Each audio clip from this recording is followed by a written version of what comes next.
नमस्कार। उत्तरापीडिया में समय है आज के हम आज से थोड़ा सा चेंज।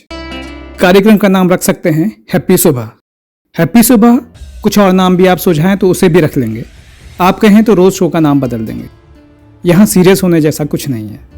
हैप्पी सुबह इसलिए कि अब की जनरेशन इंग्लिश में बात करती है।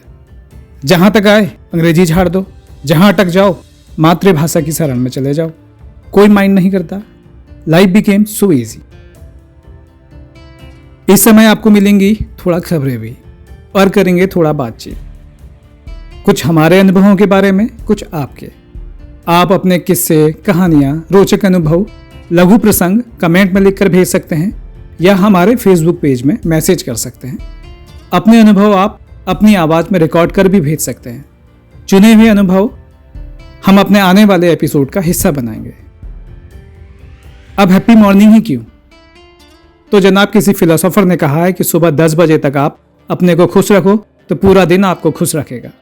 इस टॉक शो का कोई दिशा या फ्रेम नहीं होगा। जैसे हवा कहीं भी बह जाती है, हम भी चल देंगे, एक बात अधूरी छोड़कर दूसरी को बीच से शुरू करने। लगातार खबर देने में कोई मजा नहीं है। यूं भी रोज ऐसे समाचार मिलते नहीं जो बताने लायक हों। साथ ही 24 घंटे समाचार चलते रहते हैं टीवी में, फिर 20-40 पन्नों के अखबार में रोज ठूस कर खबरें आती हैं। मोबाइल, इंटरनेट, सब खबर की ओवरडोज कान में जैसे शीशा घोल देती है। फिर इतनी बड़ी दुनिया में जिस खबर को शामिल न करो वह बुरा मान सकती है। किसी के लिए कोई जरूरी खबर हो सकती है तो किसी के लिए वो खबर सारहीन। इस शो में कुछ ह्यूमर होगा, लेकिन जरूरी नहीं कि समझ में ही आए।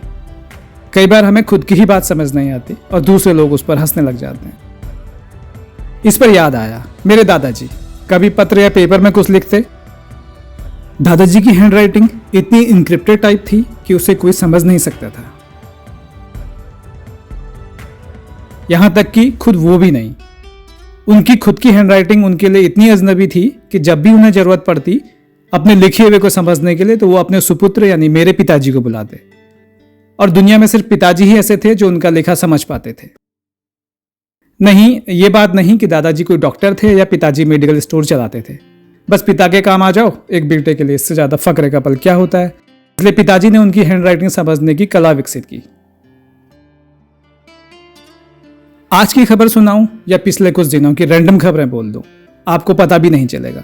पिछले लगभग एक हफ्ते से खबरें पढ़ना शुरू किया, लेकिन कुछ खास फर्क नहीं दिखता खबरों में। डेट बदल जाती है और पुराने को बार बार रिपीट करने का क्या सार।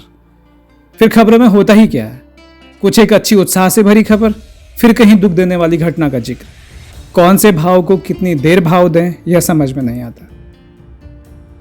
फिर भी सार संक्षेप में, कोरोना का असर कम होता दिख रहा है, वहीं बर्ड फ्लू का खतरा बढ़ता जा रहा है। प्रदेश में चुनाव के लिए पार्टियां ताल ठोक कर खड़ी होती दिख रही हैं। जो घोषणा कर सकते हैं वो कर रहे हैं, जो नहीं कर सकते हैं वो शिकायतें कर रहे हैं। पिछले कुछ सालों से हाइबरनेशन में गए राजनीतिक महत्वाकांक्षा पाले लोग मुंह खोल रहे हैं। जो वोटर्स के दिल में जगह बनाना चाह रहे वो गली कूचों में घूमकर अपने को लोगों की कसौटी में तोल रहे हैं। शिक्षा मंत्री चाह रहे हैं कि जल्दी स्कूल खुलें, और वहीं कुछ बच्चे हैं जो अब भी स्कूल नहीं जाना चाहते हैं, जबकि तंग आ चुके उनके परिजन उन्हें स्कूल भगाना चाहते हैं। किसान चाहते हैं अनाज का मूल्य बढ़े, उपभोक्ता सस्ता जमाना चाहते हैं। ऊंचाई वाली जगहें बर्फ से ढकी हैं, कुछ ठंड भगाने के लिए अलाव जगह उसमें लकड़ियां झोंक रहे हैं।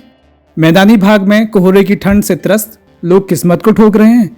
वहीं पहाड़ों में रहने वाले इस सब से बेखबर गुनगुनी धूप का सुख भोग रहे हैं। आप खुशनसीब हैं क्योंकि आप फुर्सत में हैं। जो न होते तो इस टॉक को कहां सुन रहे होते। खुशनसीब हम भी हैं जो खुद के 2 व्यू मिलाकर 50 व्यूज इस वीडियोज को मिलेंगे। करोड़ों वीडियोज के बीच में यह भी कोई छोटी बात नहीं है, लेकिन धिक्कार है हमको अगर हम जो इस बात के लिए थोड़ा भी घमंड करें। आज भूमिका बांधने में टाइम लग गया।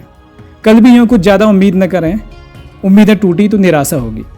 नहीं हम कोई वादा करेंगे कि आगे से क्वालिटी कंटेंट लेकर आएंगे, क्योंकि कमिटमेंट के बाद परफॉर्मेंस का दबाव होता है जो हमारे बस का नहीं। आप फ्री हो तो कल फिर आना। हमें फुर्सत मिली तो कल फिर मिलेंगे इसी समय। आपका दिन शुभ हो। और हाँ, आपके दिन को अच्छा भगवान आकर ये हमारी दुआएं नहीं बनाएंगी, बस आपको ही कोशिश करनी है। याद है ना, सुबह 10 बजे तक खुश रखना है खुद को।